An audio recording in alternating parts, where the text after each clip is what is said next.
government's plans for High Speed 2 took a pretty hefty knock today when the National Audit Office produced its first report into the controversial rail project, which will cost north of £30 billion and provide a super-fast link to London, to the West Midlands, Manchester and Leeds. The NAO said that the Department for Transport had not made the business case for the investment. In a moment, I'll be asking the Transport Minister why not. But first, here's David Grossman.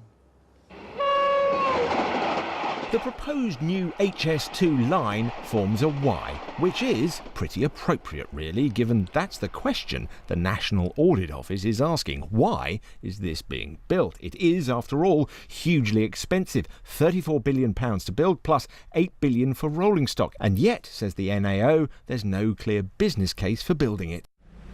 This report is written by the National Audit Office, in charge of scrutinising government spending. It's got a rather dull title, it looks rather dull, and it's written in very dull prose, but its findings are anything but.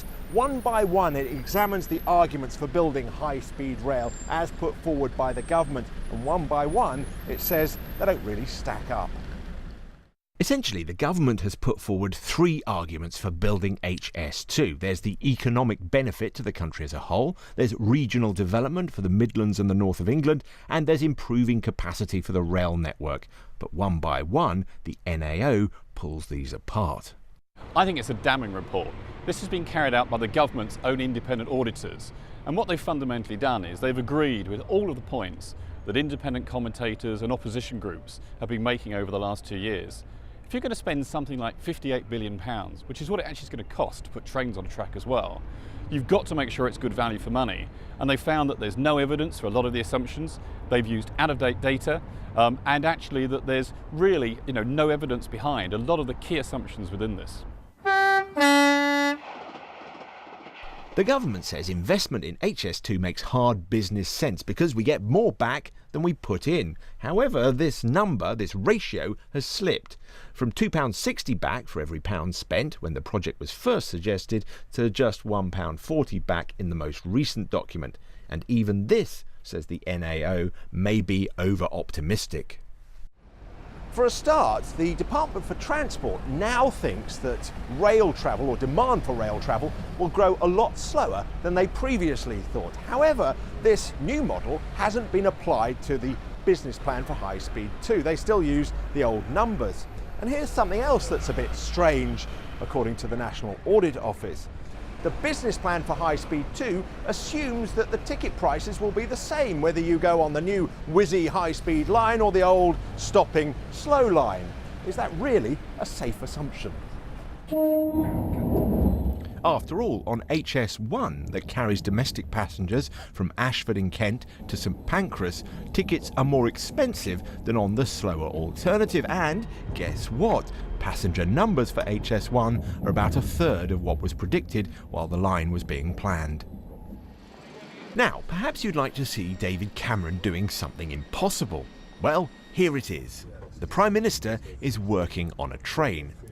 Not that amazing, you might think, except that the business case for HS2 is based on the idea that no one does this, that no one works on a train, so that every minute you can cut from journey times is a minute added to productive work.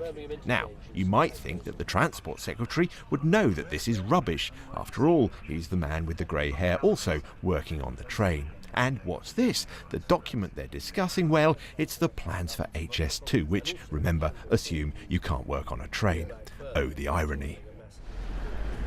But here's a strange thing. The Department for Transport's own research acknowledges that people actually do work on trains. And here's a funny thing. Their research also shows that if you cut journey times, people don't necessarily use the time saved to do any work. They actually enjoy themselves. And here's another funny thing. If you cut journey times beyond a certain point, they don't do any work at all. They figure it's not worth getting the laptop out. The next argument the government makes is rebalancing the country's economic geography, spreading jobs to the Midlands and the north of England. But, as we highlighted on Newsnight earlier this month, there's little evidence that this will actually happen. We found that what evidence there is suggests the capital city will benefit at the expense of smaller cities. What it's actually going to do is what it always does, is draw more talent and money into the capital city. It's going to affect people commute from further out because of if a shorter journey time. Now, do you think someone in London's going to think, oh, we've got a high-speed rail link, there's a good play on at the Hippodrome at Birmingham, we'll nip up there and have a meal in Birmingham? Or do you think it's going to draw people to spend money in the capital, and it'll be the latter? The final reason we're told we need HS2 is to increase capacity. However, here the NAO says the Department for Transport has plumped for HS2 without fully costing the alternative ways of increasing capacity to see if they offered better value for money. It's clear the government has a lot of work to do to convince the auditors that its new high-speed rail line is worth the money. David Grossman. Well, shortly before coming on air, I spoke to the Rail Minister, Simon Burns. Minister, this report into HS2 makes the bidding fiasco over the West Coast Main Line look like an oversight. I must say I don't agree with that at all. We obviously welcome the fact that the NAO has looked into the project, but where I have a difficulty with it is that unfortunately conclusions that they have made in September of 2013 are based on a business case that was prepared in December 11, and over the last 18 months there have been significant strides forward in developing the project, not least the announcement by the Secretary of State for Transport of the preferred route for the second stage of the project, which hasn't been included.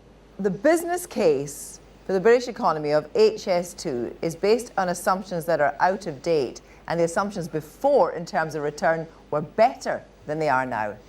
Well, I don't think that is correct. But it's what it says here. And in the report it does, but yes. But we find in a number of areas that we don't accept the figures that are being bandied about or some of the conclusions. This is the National Audit Office. This is set up for the very point of looking into projects such as this and making an assessment. And you're just simply rejecting what they say. I'm saying that we do not recognise some of the figures and some of the conclusions that they have reached in that report. Absolutely, because they are using data that is out of date, and we have moved forward so much in the last 18 months, and that has not been taken into account. Okay, here we have it. The data for the benefit of business travellers is certainly out of date, they say yours, because it doesn't recognise that people work on the trains. It says that it doesn't even account for the fact that people work on trains. Presumably you now work on the train, don't you?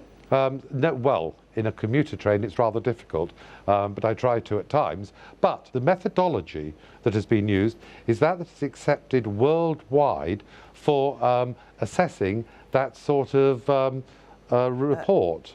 But it's wrong. I don't agree with you. Let's go on to another one that actually is going to rebalance the economy. Now, the report says the business case provides little supporting evidence to prove that a high-speed link will support regional growth. That is pretty damning. Yes, but what we have seen, and the evidence is shown in other parts of the world and in England where we have a high-speed train, that where you have high-speed rail, there is regeneration, there is job creation, particularly where the stations are placed and the depots, and that helps to be an engine for growth and regeneration. Do you honestly believe there is no better way to spend £30+ billion? Look, the important thing is high-speed rail is the future.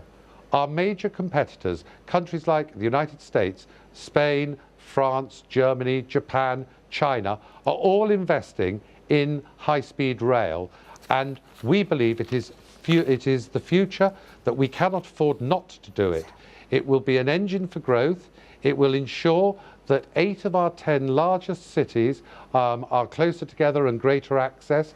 It will increase or improve journey times. But what is even more important than that is that we are running out of capacity on our conventional rail network. Are we? Really? Yes, we are indeed. If you take the West Coast Main Line, for example, it is estimated that it will be full to capacity by 2025. Isn't it the case that even if the business case is eroded down to nothing, that in fact you'll get a 70 pence return for every pound that you spend, it won't matter at all, because it's not about the business case, it's about showing that as a country we can have a high-speed rail link. In fact, the business case doesn't matter at all. I think the business case is crucial, and it's nothing to do but it's with not just proved having in this a report. prestige project, what it is showing is that high-speed rail is the future. We cannot afford to be left behind, and we've got this golden opportunity to be in at the early stages so that we can compete, we can improve connectivity, we can increase capacity, we can reduce journey times, and we can bring people closer together to go about their business, whether it's as businessmen or passengers who are visiting friends or on leisure activities. OK, you talked finally about the early stages, and we cannot afford to be left behind. 2033, there's no other country that would take as long to make it as this one. Well, ironically, you're saying that, but the National Audit Office report says that we're moving too fast. But you don't believe them anyway? No, I don't. I don't believe them in that respect.